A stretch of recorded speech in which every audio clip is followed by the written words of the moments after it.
Hello बच्चों, आज आपका फिर से स्वागत है मेरे यूट्यूब चैनल में।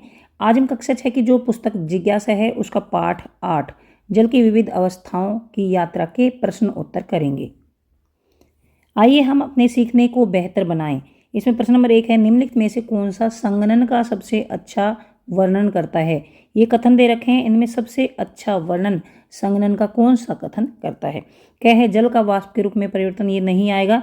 जल जब वाष्प में बदलता है तो वाष्पीकरण होता है। जल का द्रव से गैसीय अवस्था में परिवर्तन, ये भी नहीं आएगा। छोटी जल की बूंदों से बादलों का बनना, ये भी नहीं आएगा।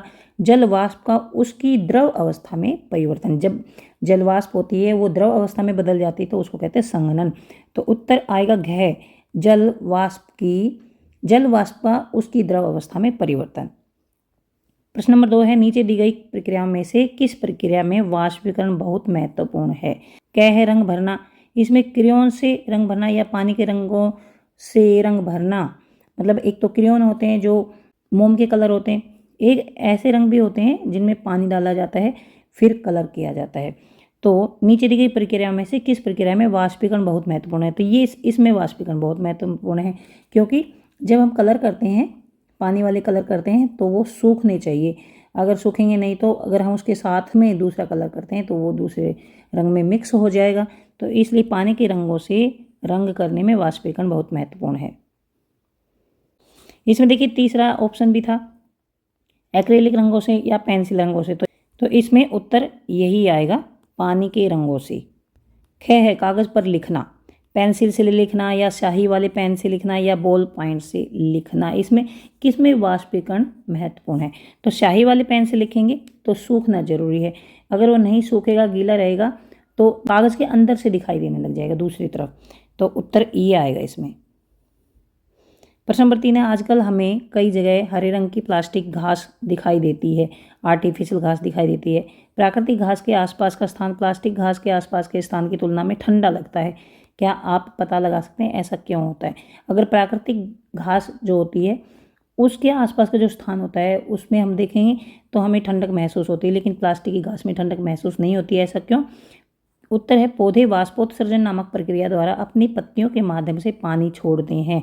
पौधों में वाष्पोत्सर्जन होता है, पौधे जड़ों से पानी खींचते हैं ऊपर की तरफ और पत्तियों में से उड़ता रहता है पानी, ये तो वाष्पोत्सर्जन। इस नामक प्रक्रिया द्वारा अपनी पत्तियों के माध्यम से पानी छोड़ते रहते हैं।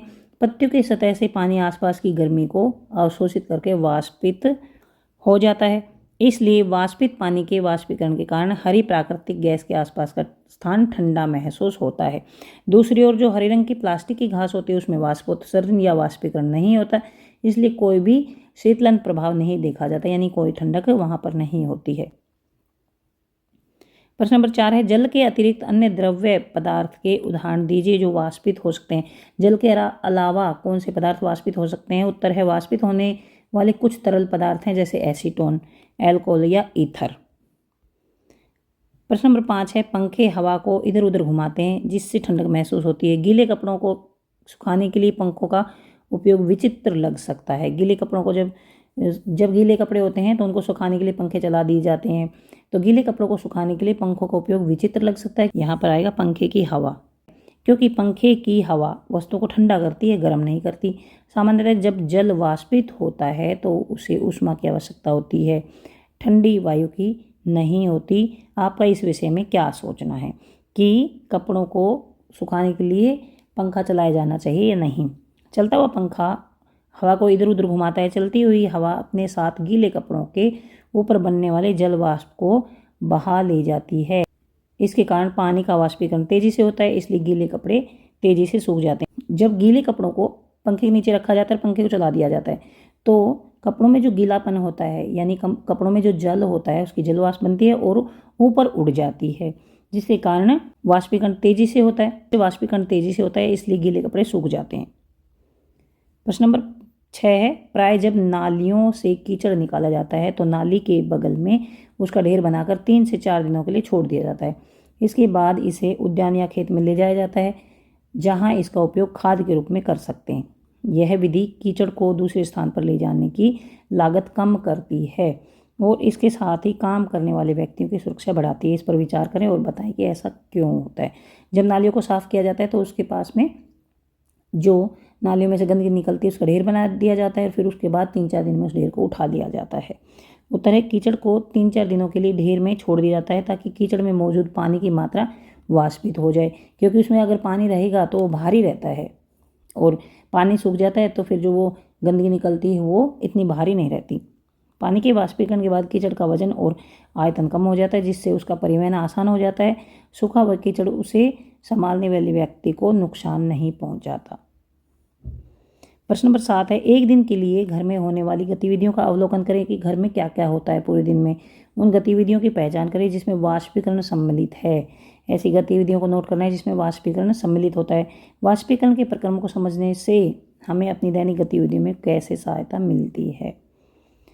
उत्तर है, आम घरों में दैनिक जीवन की दिनचर्या में वाष्पीकरण के उदाहरण इस प्रकार हैं। जैसे पोछा लगाने के बाद गीला फर्श सूख जाता है। पोछा जब लगाते हैं तो उसके बाद पंखा चला देते हैं और गीला फर्श सूख जाता है।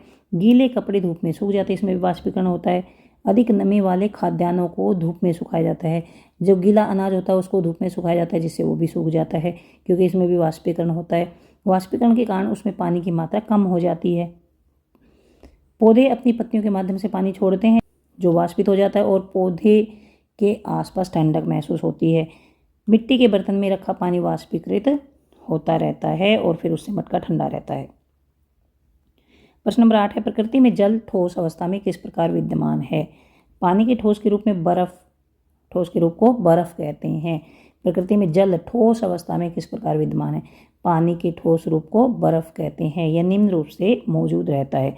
जैसे ग्लेशियर क्या होते हैं। ग्लेशियर समय के साथ बर्फ के जमा होने और जमने से बनते हैं। ग्लेशियर हिमालय और चट्टानी पहाड़ों में बनते हैं। दूसरा, हिमखंड, ये ग्लेशियरों के टूटने से बनने वाले बर्फ के टुकड़े होते हैं। पाला क्या होता है। पाला बर्फ की एक पतली परत होती है जो पानी के ऊपर हवा का तापमान 1 डिग्री सेल्सियस से कम होने पर बनती है।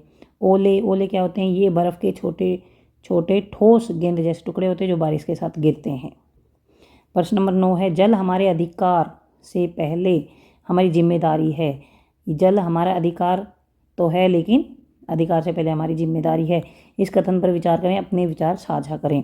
उत्तर है, जल एक प्राकृतिक संसाधन है और पृथ्वी पर जीवन को बनाए रखने के लिए महत्वपूर्ण भूमिका निभाता है, लेकिन शहरीकरण और कई अन्य मानवीय गतिविधियों के कारण आजकल जल प्रदूषण एक गंभीर चिंता का विषय है।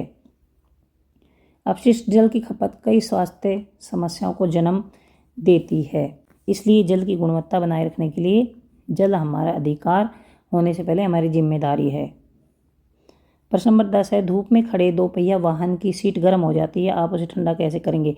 बाइक की गर्म सीट को ठंडा किया जा सकता है जैसा कि नीचे बताया गया है। बाइक को छायादार जगह पर पार्क करें ताकि उस पर सीधी धूप ना पड़े। बाइक को सूती कपड़े से ढक दें। तो यहाँ तक ये प्रश्न उत्तर खत्म होते हैं। अब हम अगले वीडियो में अगले पार्ट के प्रश्न उत्तर करेंगे। Thanks for watching.